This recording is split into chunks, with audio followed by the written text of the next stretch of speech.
प्रिय मित्रों, आज के इस वीडियो में हम आपके लिए एक ऐसी सुंदर प्रेरणादायक कहानी लेकर आए हैं जो न केवल आपके दिल को छू जाएगी बल्कि जीवन में एक महत्वपूर्ण सबक भी सिखाएगी। इस कहानी का विषय है, जो भाई अपने भाई के हिस्से का धन हड़पता है वह कभी सुखी नहीं रहता।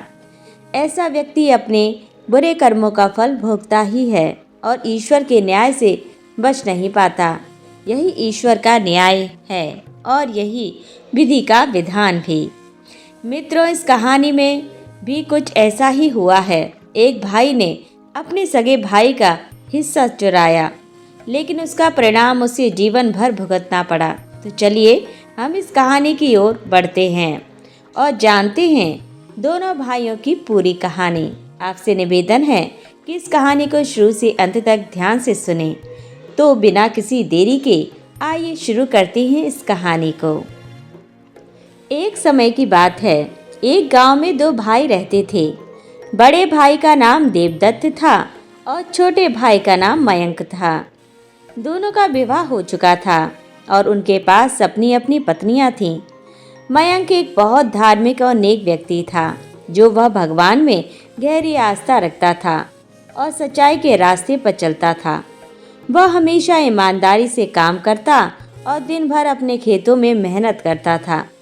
मित्रों, दूसरी ओर देवदत्त, जो बड़ा भाई था, वह चालाक और कुटिल था। उसकी आदत थी दूसरों की चीजें चुराना। मित्रों, देवदत्त भी खेती करता था, लेकिन उसकी मेहनत बहुत कम थी और उसकी पत्नी भी हमेशा किसी न किसी तरीके से लाभ प्राप्त करने की कोशिश करती थी। मयंक की पत्नी बहुत साधारण और पूजा पाठ में विश्वास रखने वाली थी। दोनों भाइयों और उनकी पत्नियों के स्वभाव में काफ़ी अंतर था। जहाँ एक भाई चालाक था, वहीं दूसरा भाई ईमानदार था। दोनों भाई खेती करते थे, लेकिन मयंक पूरा दिन अपने खेतों में काम करता था और उन्हें अच्छे तरीके से संभालता था, जबकि देवदत्त अक्सर इधर उधर घूमता रहता था और काम के लिए मजदूरों पर निर्भर रहता था, जिससे इस वजह से देवदत्त के खेतों में फसल ठीक से नहीं हो पाती थी। फिर एक बार दोनों भाइयों ने अपने अपने खेतों में फसल बोई। तब मयंक की फसल बहुत अच्छी हुई, हरी भरी और लहराती हुई, जबकि देवदत्त की फसल कमज़ोर रही। फिर कुछ समय बाद जब फसलें पकने लगीं और भाइयों ने अपनी फसल काटी, तो मयंक के खेत में बहुत अच्छा और भरपूर अनाज हुआ, जबकि देवदत्त के खेत में बहुत कम अनाज हुआ। इस वजह से मोहन का खर्चा नहीं चल पा रहा था। मित्रों, वही मयंक ने अपने अनाज को बेचकर अपने जीवन को ठीक से चलाया और आराम से जीवन बिताया। मित्रों, फिर अब जब अगली बार फसल बोने का समय आया, तो देवदत्त ने एक चालाकी का विचार सोचा। वह अपने छोटे भाई मयंक के पास गया जब वह अपने खेत में काम कर रहा था और देवदत्त ने कहा, भैया, हम दोनों मिलकर खेतों में काम करें और जो भी फसल होगी वह आधी आधी बांट लेंगे। तब मयंक ने खुशी खुशी इसका समर्थन किया और कहा, हमेशा हम दोनों साथ काम करना चाहते थे, लेकिन आपने कभी ऐसा नहीं सोचा। अब जब आप चाहते हैं तो हम खुशी खुशी साथ काम करेंगे। फिर देवदत्त ने कहा, हाँ, मुझे भी अकेले खेत में काम करते हुए अच्छा नहीं लगता, इसीलिए हम दोनों मिलकर काम करें। फिर अगले दिन जब मयंक खेतों में काम करने के लिए गया, तो देवदत्त ने उसे अकेले काम करने का बहाना बनाकर पंचायत में जाने की बात कही। मयंक ने कहा, ठीक है भैया, आप पंचायत में जाइए, मैं अकेले ही काम कर लूँगा।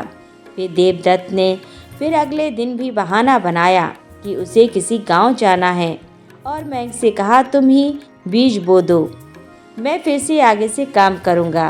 तब मयंक ने फिर भी बिना किसी शिकायत के खेत में काम किया। मित्रों, इसी तरह देवदत्त बहाने बनाता रहा और मयंक से सारे काम करवाता रहा। फिर समय बीतता गया और जब फसल तैयार हुई, तो देवदत्त को बड़ा लालच हुआ। वह अपनी पत्नी के पास गया और कहा, बहुत सारा अनाज है, इसे हम कैसे हड़प सकते हैं। पत्नी ने कहा, सुना है कि देवर ससुराल जाने वाला है। यह अच्छा मौका है, तुम उसका अनाज चुराकर घर बंद कर दो और बाहर से ताला लगा दो। जब वह वापस आएगा तो कह देना कि कोई चुरा कर ले गया है। तब देवदत्त ने उसकी बात मानी और योजना बनाई। फिर दूसरे दिन देवदत्त अपने छोटे भाई मयंक के पास गया और कहा, भैया, हमने सुना है कि तुम ससुराल जा रहे हो।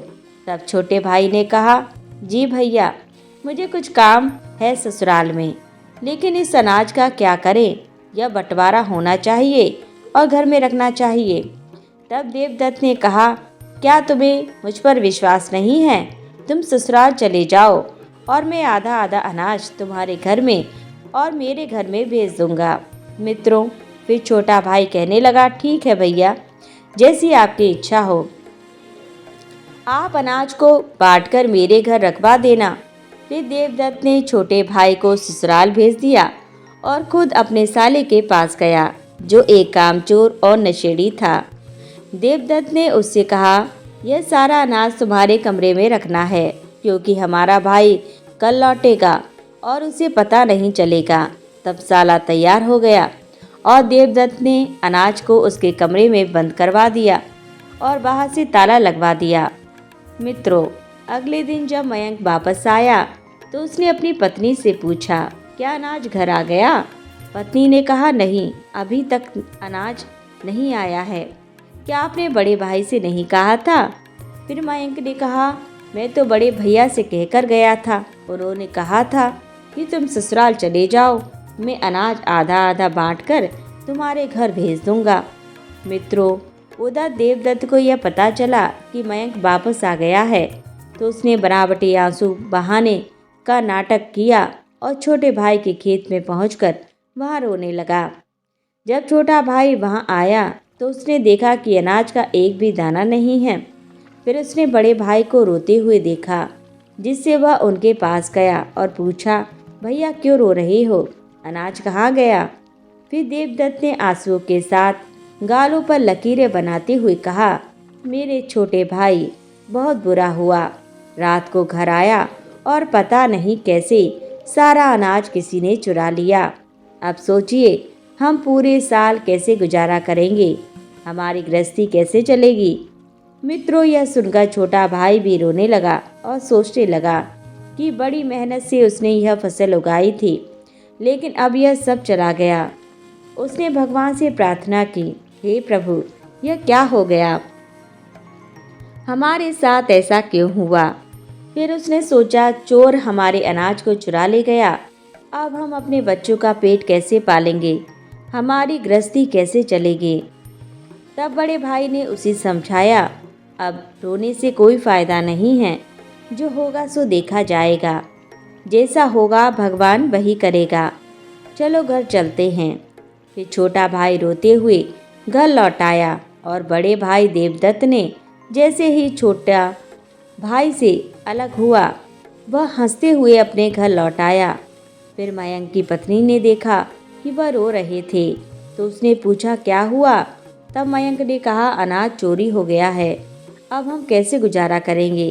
तब पत्नी ने समझाया, देखिए, भगवान जब किसी को भेजते हैं तो उनका भोजन और रहने का प्रबंध वही करते हैं। आप रोइए मत।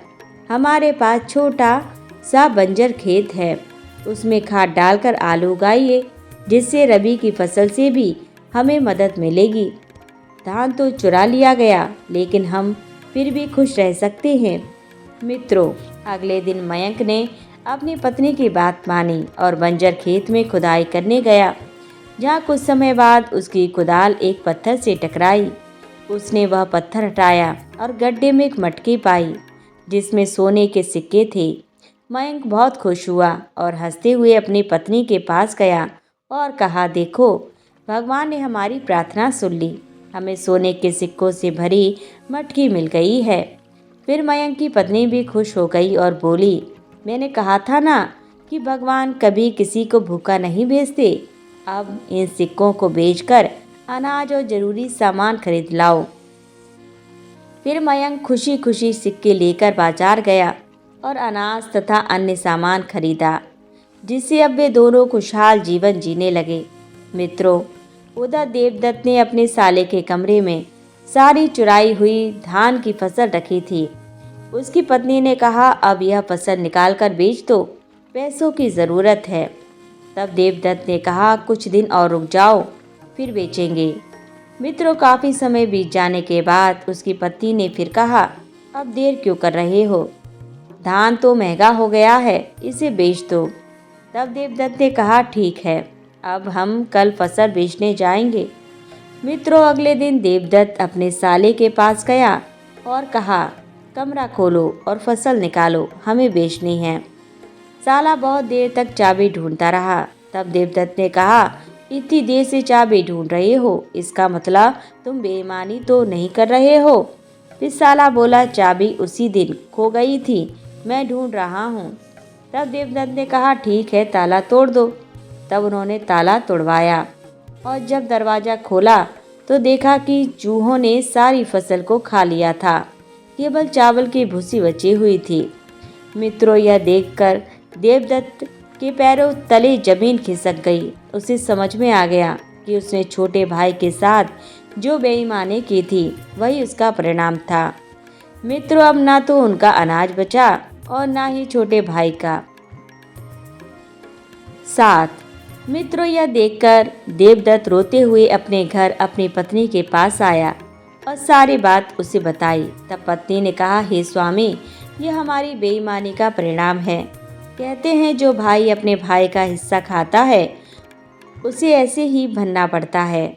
अब घर का खर्च कैसे चलेगा, हम तो भूखे मर जाएंगे, क्योंकि खाने के लिए घर में कुछ भी नहीं है।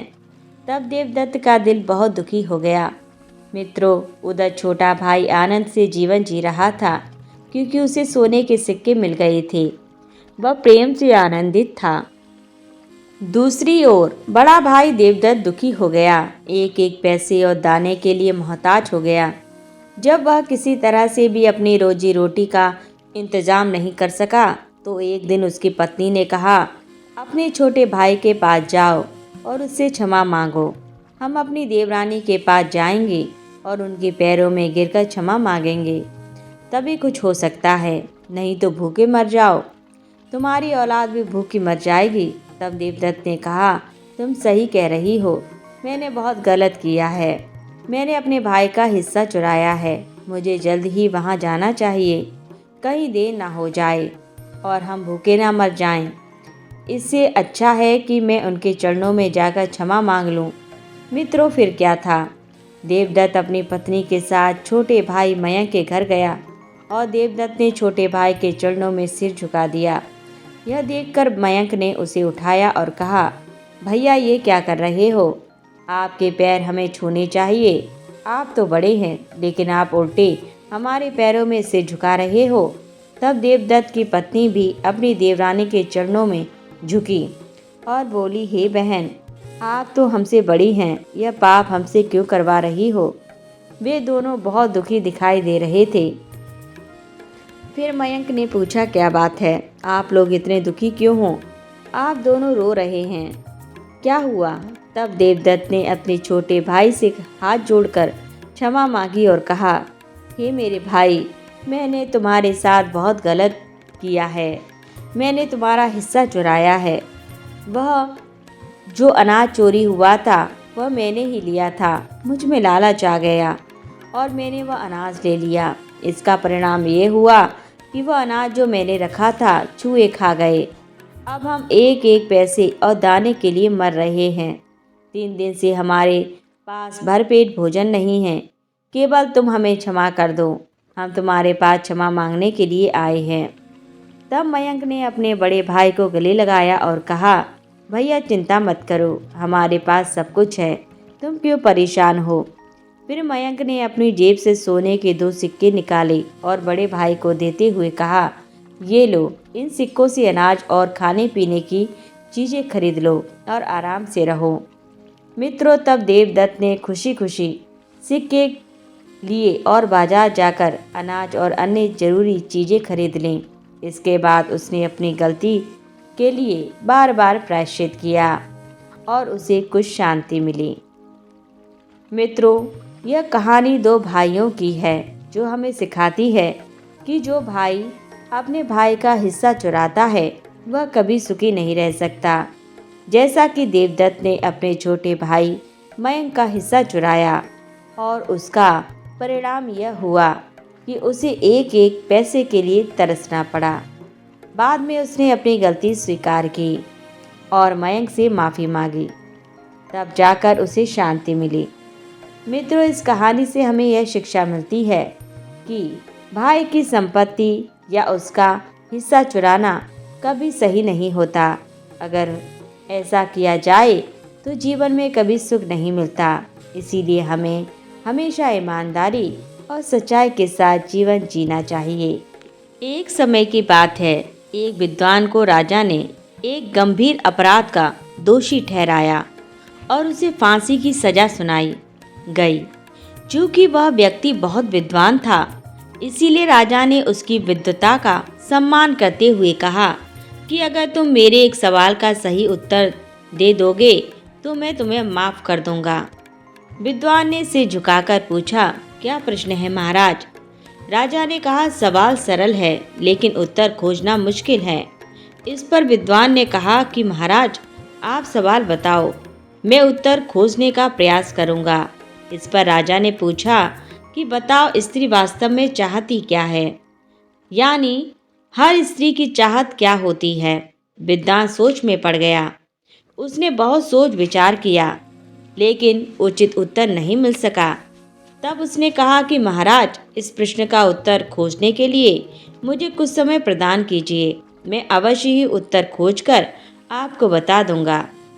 राजा ने उसे 1 साल का समय दिया और कहा कि आज से ठीक 1 साल के अंदर अगर तुम इस सवाल का जवाब नहीं बता पाए तो तुम्हें बिना कोई अवसर दिए फांसी दे दी जाएगी। विद्वान इस बात पर सहमत हो गया और राजा के प्रश्न का उत्तर जानने के लिए निकल पड़ा। विद्वान ने पूरे राज्य में घूमकर कई ज्ञानी पंडितों, साधु संतों और सामान्य लोगों से यह सवाल पूछा, लेकिन हर कोई अलग अलग जवाब देता। कोई कहता धन तो कोई कहता सम्मान, किसी ने कहा प्रेम तो किसी ने कहा सुरक्षा, पर कोई उत्तर ऐसा नहीं था जो उसकी समस्या सुलझा सके। तभी किसी ने उसे सुझाव दिया कि दूर जंगल में एक भूतनी रहती है। कहा जाता है कि वो हर सवाल का उत्तर जानती है। आखिरी उम्मीद के सहारे विद्वान उस भूतनी के पास पहुंचा और उससे अपना प्रश्न पूछा। भूतनी हंसी और बोली कि मैं तुम्हें इस प्रश्न का सही उत्तर बता सकती हूँ, लेकिन मेरी एक शर्त है कि तुम्हें मुझसे विवाह करना होगा। विद्वान स्तब्ध रह गया, लेकिन जल्द ही उसने सोचा कि अगर सही उत्तर नहीं मिला तो मेरी जान तो वैसे भी जाएगी। क्यों ना इस भूतनी की शर्त मान ली जाए, शायद इसके उत्तर से मेरी जान बच सके। यह सोचकर उसने भूतनी की शर्त मान ली और वहीं पर भूतनी के साथ विवाह कर लिया। विवाह होते ही भूतनी ने कहा, तुमने मेरी शर्त मान ली, इसलिए मैं तुम्हें खुश करने के लिए एक सौगात देती हूँ। मैं दिन के 12 घंटे सुंदर परी बनकर रहूँगी और 12 घंटे भूतनी, लेकिन ये तुम तय करो कि मैं दिन में परी बनूं या रात में। विद्वान गहरी सोच में पड़ गया। उसने विचार किया कि अगर यह दिन में परी बनकर रहेगी तो दुनिया देखेगी, लेकिन मेरा रातें काटना मुश्किल हो जाएगा, और अगर यह रात में परी बनी तो दिन नीरस हो जाएगा।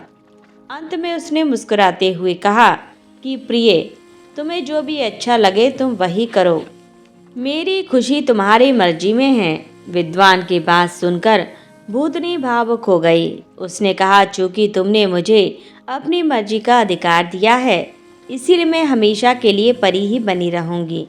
और फिर उसने विद्वान को स्त्रियों की सबसे बड़ी चाहत का उत्तर बताया। उसने कहा कि स्त्री हमेशा अपनी मर्जी से जीना चाहती है। अगर उसे यह अधिकार मिल जाए तो वह हमेशा खुश और खूबसूरत बनी रहती है। विद्वान को राजा के सवाल का उत्तर मिल गया था और उसने राजा के पास जाकर उसके इस प्रश्न का उत्तर बता दिया। राजा ने विद्वान को फांसी के दंड से मुक्त कर दिया और विद्वान अपनी सुंदर पत्नी के साथ हंसी खुशी से जीवन व्यतीत करने लगा। प्रिय दर्शकों, आज की वीडियो यहीं संपन्न होती है।